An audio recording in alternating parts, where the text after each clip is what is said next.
hot as hell here, man.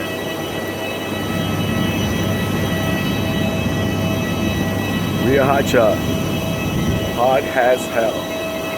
Whew. Probably 88.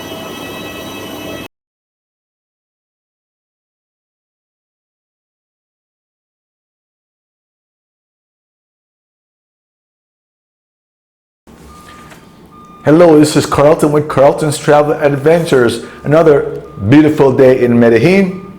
How you guys doing, man? It's been a little bit. It's been about a week from my last broadcast, and people who knows my channel know that I travel a lot, like to go different areas of Colombia. So sometimes it takes me a while before I do my next broadcast, okay? And I haven't been on the road for about 3 months because I was moving in November, and so looking for a spot in November. I finally found somebody. I had to move, and then I had to get settled in and so forth. So then I got sick, hurt my hand. Anyway, I'm back on the road again. Love it, love it, love it. Love getting out there and see the areas outside of Medellin. Even though I'm still discovering spots in Medellin.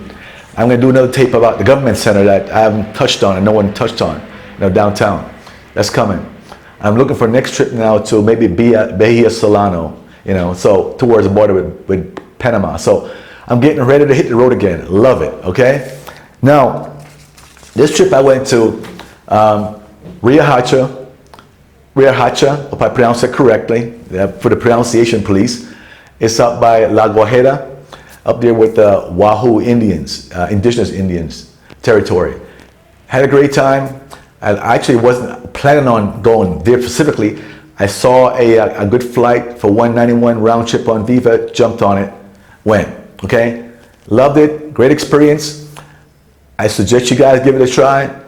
I don't see a lot of stuff on the internet about it, about YouTube. Not a lot of YouTubers go up there. That's why I went there, okay? One suggestion, if you go for more than 4 or 5 days. So go for a week or 2 weeks. I'm serious about that. A lot of trips you can make, from the town, but it's going to take you 2 days or 3 day trips. Okay, 2 days to get there. Actually, 2 days to get up there. Like a place called Punta Gallinas, and also Cabo de la Vela, like a Vela, V-E-L-A. So the other areas you can go, that's going to take you 2 or 3 day trips from Riohacha. Okay, and it's well worth it. I want to go back in October when it's rainy season and do a trip like that. Maybe I can get a guy to go with me. And when people ask me, why don't you go with a girl, travel with a girl or something? There's reasons I don't do that. I have one reason I don't do that, okay? First thing, I like to be freestyle. I push the limits sometimes. I go to areas of town that people consider unsafe, okay?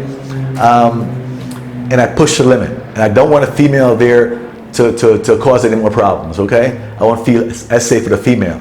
Plus additional costs. Plus additional time waiting for someone. I put my makeup on for the next 2 hours. Sometimes I get up, I'm out of the house in 20 minutes if I'm late or something, okay? And I just don't want to do that. Plus you have sometimes a lady just run the bill up in the restaurants. They do. One time I was in Bogota with a lady and she ordered like 25,000 pesos glass of wine. Thought it was no big deal, And it is a big deal, okay? Anyway, that's the reason to answer one of your questions, why I don't travel with a female. I like to be independent and do my own stuff, right? Anyway, so if you try to go more than 3 days, 4 days, go for a week or 2 weeks, all right? The town is pretty nice. Hotel was pretty nice. It's not your typical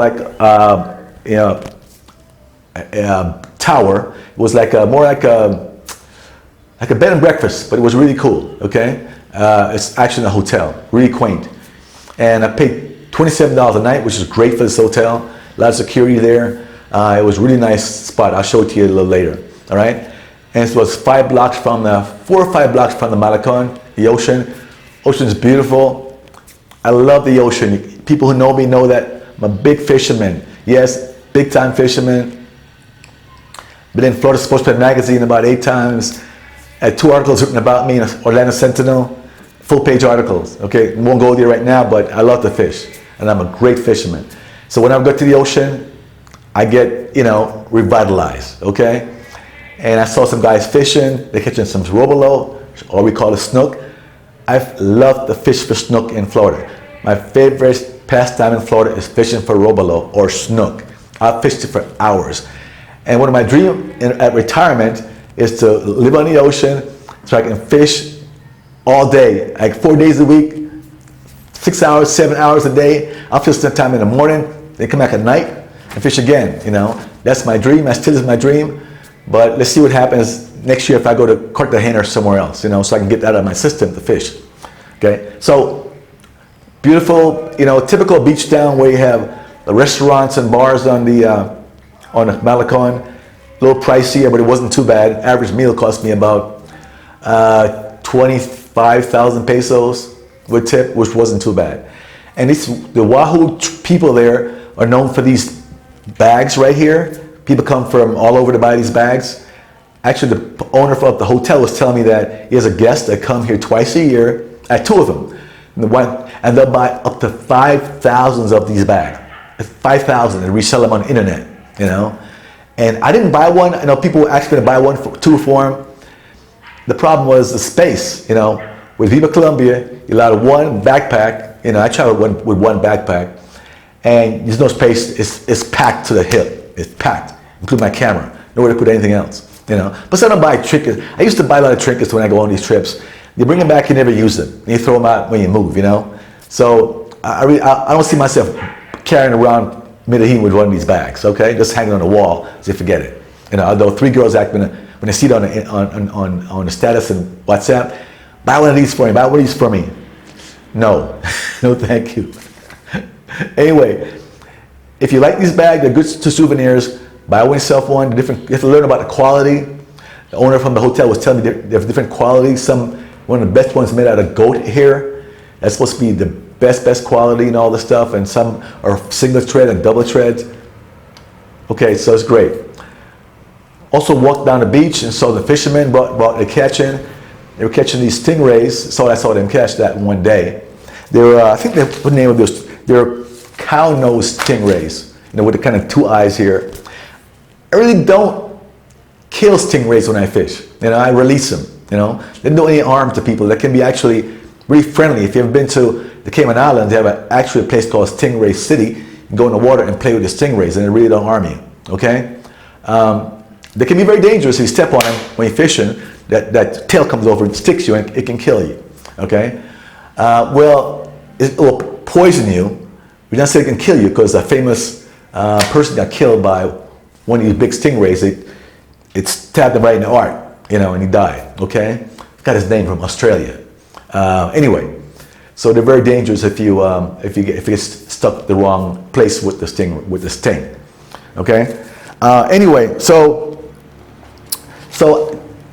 I put some clips up on my status about the fishermen catching these stingrays, you know, filleting them, cut the wings off, and a lot of places in the world, like, well, in the U.S., they don't eat these stingrays a lot, but I know I've heard people say they do eat them. They call them poor man's scallops because they get these things and they get the piece of the wings and they cook them like scallops. So I heard I heard from Florida, I heard they call them poor man's scallops, and they're pretty good. Anyway, so we did that. My hotel had AC and it had hot water, which is very rare there, you know. And most of them would have AC, but most don't have hot water. That's the reason I took this spot. It was pretty inexpensive, $27 a night. It's owned by a Canadian, okay? He's been up there 7 years. He actually lived in Medellin for 2 years. Up to 7 years with his Colombian girlfriend or wife, whatever, Canadian. Spoke English, great guy. His staff is all Spanish. They all spoke Spanish, but since he spoke English, we had a good time, you know, reminiscing and so forth. So I would suggest you take your telephoto lens, okay? I left mine home. Most time I don't take it because of space in my one backpack, but you know what? Going forward, I'm gonna have to find space. I'll take less clothes and take my telephoto lens. Like the 3rd time I wish I had it, okay? One of the tours you have to take is the Flamingo Sanctuary, okay? You gotta go see this. It's about half an hour outside the city.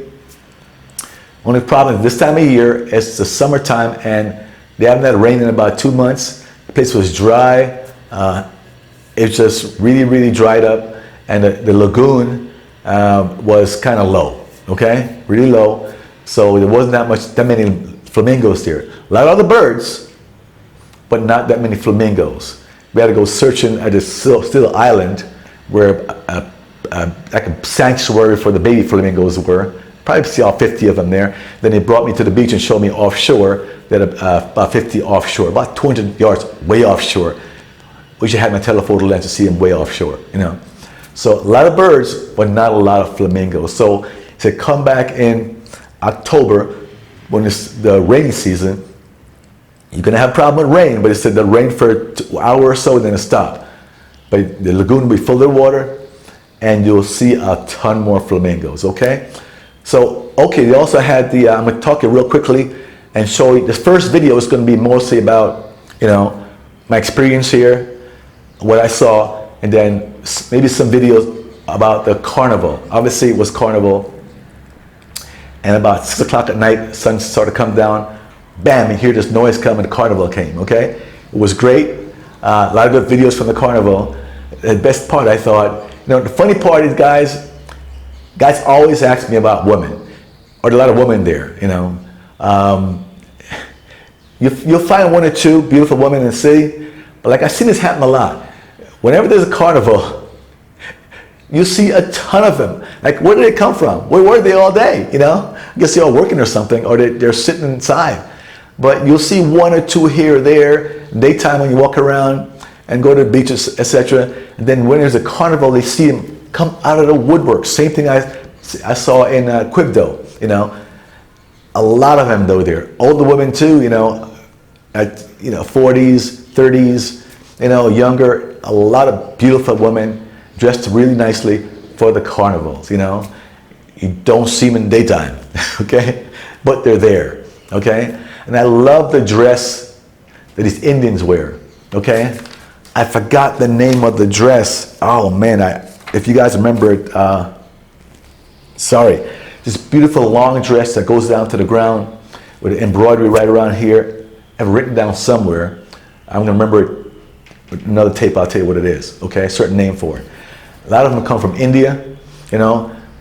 These women look so beautiful in these long dresses. But sometimes you wonder, it is so hot in these things. Because they're full length all the way to the ground, you know. But they're beautiful. Some of them look almost silky, beautiful colors. I love those things, okay? So anyway, here is the video. Probably talk too much, but I want you to give it a background because I'm probably going to do 2 or 3 videos, because there's so much stuff I saw, okay? So here it is. Check it out. Don't forget to hit the like button, okay? All right, thanks for watching. I'm back on the road soon. Thank you. Enjoy. Bye. So, okay, quick corrections. Before the pronunciation police started to attack me, I think I caught where I said the name of the Indian tribe incorrectly. I think I might have said Wayuu, which is actually a fish, which was on my mind, being on the ocean. It's Wayuu, so I do know the difference. And also the name of the dress that these ladies wear is called the mantas. I love those dresses. It's just, you know, it's really long in those 89, 90-degree weather. You know, I wonder how hot it is under there. But maybe it's just, you know, the way it's built, it gets ventilated. I don't know. Anyway, so it's the Wayuu. All right? Thank you.